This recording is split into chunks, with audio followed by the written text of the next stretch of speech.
We are controlled by what we focus on and what things mean, but the problem is most of us have been conditioned, and we let the world and the environment train us to think like everybody else. And listen, you and I both know, I'm not into positive thinking. I'm into the truth. I'm into intelligence. I'm into seeing it as it is, but not worse than it is. I'm into seeing it better than it is, so there's a vision. Otherwise, you have no direction. And then I'm into doing what it takes to turn it around. See, you've got to control the meaning. If you control the meaning, you have an extraordinary life. But if you let the media, external people, then you'll be a follower. And most people, you tell me, are most Americans healthy, vital, strong, healthy? Are most Americans in a passionate relationship for decades where they don't just hang out, they love each other and want to be with each other? Do most people have a career or a job or a company that they love, can't wait to go to every day? You know, the answer is, most people, the answer is no. But there's a few who do. And I mentioned a few who do versus the many who talk. And then finally, the third decision is, what are you going to do? Because what you're going to do is different than if your meaning is they're dissing me, than if your meaning is they're challenging me, than if their meaning is they're loving on me. Does it make sense? And so it's important to learn to find empowering meanings, to train yourself to focus on what you have, instead of what's missing, what you can do, what you can do this moment, what you can do in the future. Those are just a couple samples. And if you do that, you're going to be in a state where you're going to know what to do, or you're going to learn what to do quickly. And if you don't know what to do, trust your gut and take some kind of action. You go, what if it's the wrong action? You'll find out quicker and you can change again. But if you sit on the fence doing nothing, it'll just create frustration or fear, anxiety. So as you go through your graduation today, remember, it's in your moments of decision that your destiny is shaped. So choose well. And as you do, choose in a way where you're kind to yourself and kind to others, and where you trust that there's something in you larger than your mind. There's a spirit and soul inside you that can guide you. You can ask for that guidance and you can trust in that guidance. And that does not mean you're always going to make the right choice, but it does mean that you can learn from everything. And in the end, life's not about just being happy, right? If you're happy all the time, your face hurts. You know, if you're smiled so much for so much, your face hurts. We need balance. What we really need is a life of meaning. And that's a life where it's not just about you. It's a life of service. If you can find something or someone that you care so much for, you'll do anything for them, then the greatest part of you will come out. It could be a mission for your community. It could be for the world. It could be your family. It could be your friends. It could be your lover. It could be anything. It could be in the future, maybe your children. But if you can find something you care about more than yourself, you're not going to suffer. Because in the end, there's only two options: suffer or grow. If you're suffering, you haven't grown yet. And so grow into a new set of beliefs that take you beyond the focus of limitation to what's truly possible. So congratulations. This is a beautiful day. Even though it may be challenging in all kinds of ways, remember, a worthy opponent what creates a great hero. And you've got a great story to write in the life of your life. You've already written a beautiful story to start with, but I really trust and send prayers and faith and love that you have create the most compelling future possible, and that you build a life that is truly magnificent on your terms. Lead, don't follow. God bless, and live with passion. If this body is dying and you can make peace with that, is this you? Is this who you really are? And then it opens up the question, who are you really? Are you this body? This body every 7 years changes. You know, the cells change every 7 years, regenerate. So literally after 7 years, you have a totally different body, a totally different cellular structure. Technically, you are a different person. And so are you just this body? Are you just your past? Are you just your memory? What am I? Who am I? And so I think this is the question. And so for me, death, the real death, is not just the death of this physical body, because I believe that what we are is not just this body. We are something more than this physical body.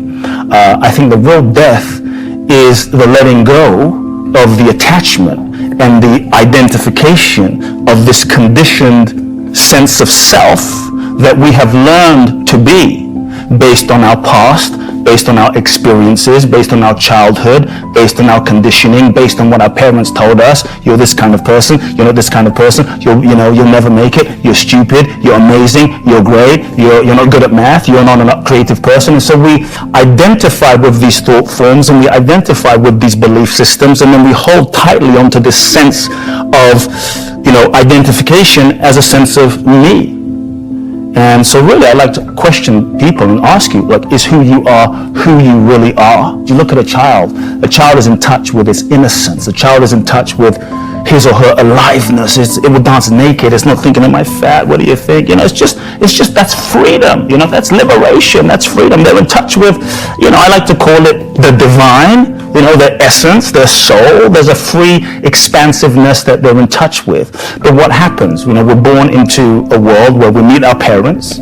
And our parents, they're just doing the best that they can do based on their past and their conditioning and their childhood and their traumas and just their life. And so we're born into this experience. And as children, we learn two things. The first thing is we learn all sorts of ways, often unconsciously, out of survival to shut down, disconnect, not feel. Not feel the pain of my dad's an alcoholic. Not feel the pain of my dad is not around, not feel the pain of my mother's crazy, or my parents are screaming all the time. As children, we're very sensitive to this, and so we learn all sorts of ways to shut down our feeling capacity, to disconnect, and we start suppressing our feeling and our emotion and our sensitivity just to ultimately function and survive. And then we learn all sorts of ways to sort of go into the world. Me personally, I became the preacher's kid. I became the nice guy. I became the perfect son. The perfect person who couldn't make any mistakes. I became the responsible one, which was the over-responsible one. So we learned to develop all of these roles, that we kind of suppress our feelings and our pain, and we develop all these roles to ultimately function and survive. So we contort ourselves into a certain shape to avoid pain, to get love and validation and approval. We contort ourselves into a certain shape, and then we identify with the shape that we've become, thinking, this is just who I am. And now we're so identified with this as me, but it's simply a conditioned sense of self. And so the more tightly we're holding on to this way of being, because maybe it worked for us when we were 5, it worked for us when we were 8, it worked for us when we were 10, but maybe it doesn't work for us when we're 22 or 25 or 27 or 30 or whatever the age is. So often what worked for us when we were younger doesn't work for us as we're older. And so I think the degree to which we're identified as the sense of self inhibits our sense of freedom, inhibits our ability. Many people, we feel like that we have so much potential. I think there's many folks listening, and that we feel like, God, there's so much I want to give. There's so much I want to love. There's so much I want to do and express, but it doesn't get out because it's trapped inside of this sort of identification and these patterns of conditioning. So for me, I think one of the things that keeps us stuck in a simple level are all the ways we lie to ourselves. All the ways we bullshit ourselves, all the ways we don't tell the truth to ourselves, all the ways we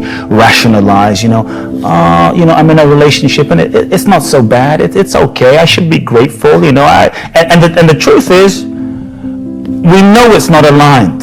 Or maybe someone's working a job that they deeply hate inside, where they're compromising their integrity, but they're afraid of, how am I going to survive if I'm really honest? What it takes today to live a long and healthy life, it's so multifaceted. And nutrition plays a major role in that regard, but it's just one part of the puzzle. And so whereas Genius Foods, my first book, I consider to be sort of the ultimate nutritional care manual for the human brain, having a brain that functions as well as it ought to requires a lot more than just healthy eating today, unfortunately. I mean, I wish it was as easy as eating, a handful of blueberries and wild salmon and, some nuts here and there, but actually, the modern world is sort of like the Hunger Games for the human brain. And I know you love the movie references.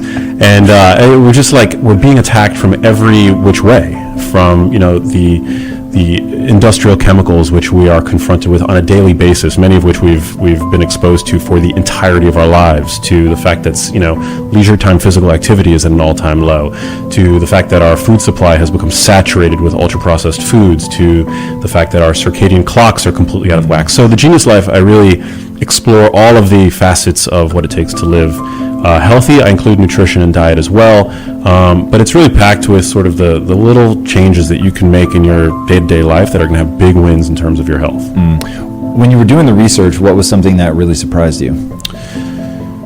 Well, I think it was kind of, it was scary the degree to which the odds are stacked against the average human, and that was very eye-opening. But it was also simultaneously... What stacks the odds against us? Well, just the fact that, whether it's access to healthy food or air pollution or, the industrial chemicals that we use to clean or even create our domiciles, our homes, we're inundated with exposures that are not doing our biology any favors. So that's what I mean. I mean, today, it's frightening when you look around. You see people that are, struggling with overweight, with being obese. 66% of the population is either overweight or obese. Half of the population is either pre-diabetic or has type 2 diabetes, which we know both of those conditions is actually a late marker for chronically elevated insulin or hyperinsulinemia, which can go on for years, if not decades, before your blood sugar actually starts to inch up, to a degree that a doctor would measure it.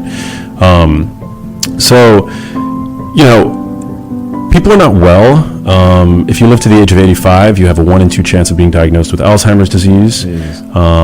Certain cancers are increasing in their frequency. In the 1960s, a woman's lifetime risk of developing breast cancer was 1 in 20. Today, it's about 1 in 8. So there's obviously been a mutation in our environments. Our genes haven't changed all that much. And yet the default state for any organism is health. But you look around and people are not healthy. People are not feeling well. When you look in the mirror, I want your listeners to kind of introspect for a minute and ask whether or not you feel healthy, whether or not you feel virile and vital and well.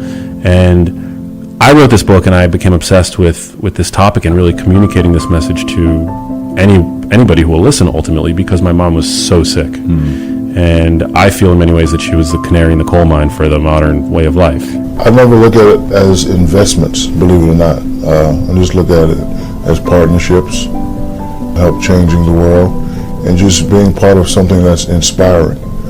My business people all the time, whenever they talk about money, you can ask them all, I don't want to hear it. But if they bring an idea to me that I think is going to go to the next level, most of the time if I follow my heart, and everything else will fall in place. I've never ever done a deal, we got this suit company, we throw some pinstripes in the suit, you give me 100,000, we sell 20 of them, I've never did a deal where it was always based on money. I've always did my business deals based on how I felt it was going to go in the future, how I felt it was going to help and inspire somebody. If I look at what Amazon was able to do 20 years ago, we didn't have to build a transportation network. It already existed. That heavy lifting was in place. We didn't have to build a payment system. That heavy lifting had already been done. It was the credit card system. We didn't have to put a computer at every desk. That had already been done too, mostly for playing games, by the way, and so on. So all the pieces of heavy lifting were already in place 20 years ago, and that's why, with $1 million, I could start this company.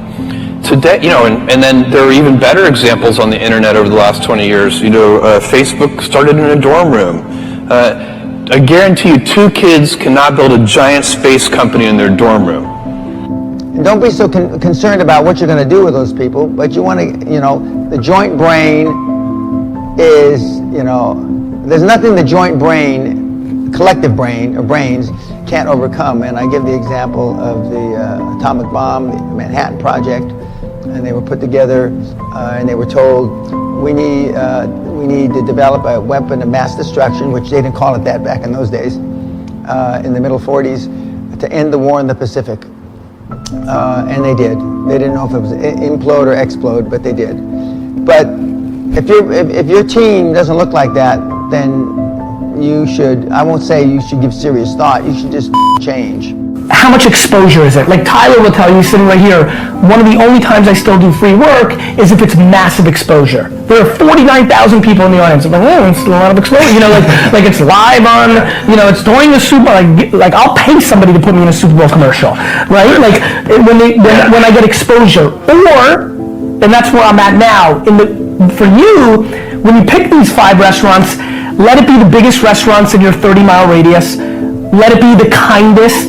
Let it be somebody who has the biggest Instagram following, and maybe like whether you never want to give with expectation, but it's okay to ask. You're like, hey, I'd love to sharpen your knives for free. The nature of capitalism is that people want to come in and take your castle. It's perfectly understandable. I mean, if I'm selling television sets or something, there's going to be 10 other people that are going to try and sell a better television set. If I have a restaurant here in Omaha, people are going to try and copy my menu and give more parking and take my chef and so on. So capitalism's all about somebody coming and trying to take the castle.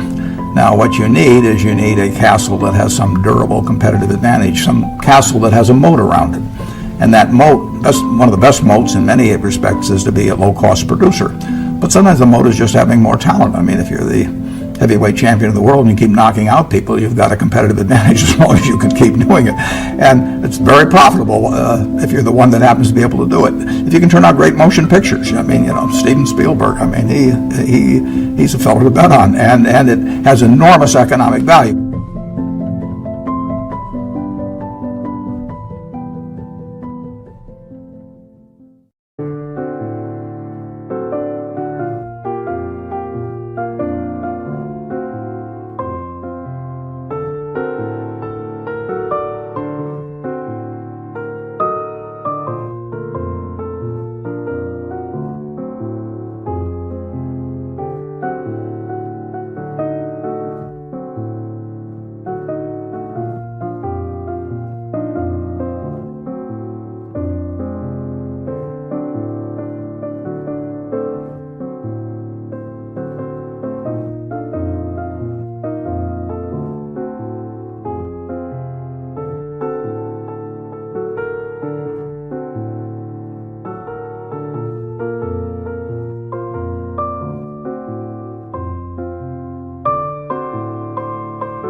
Anh hay mơ mộng về những thứ xa xôi, không màng về tình ái muôn nơi, sống cho là trọn kiếp đây thôi, đâu quan tâm gì chuyện đời.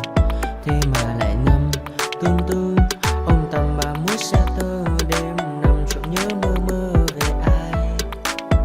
Thì ra anh yêu rồi, từ ánh mắt nụ cười, từ đôi môi gọi mưa sao xuyến lòng anh. Thì ra mê em rồi, ngày hay đêm ôm lời, chỉ nghĩ đến em thôi, đó là do anh đã yêu rồi, anh đã yêu rồi, anh đã yêu rồi. Anh đã yêu rồi, anh đã yêu rồi, anh đã yêu em mất rồi.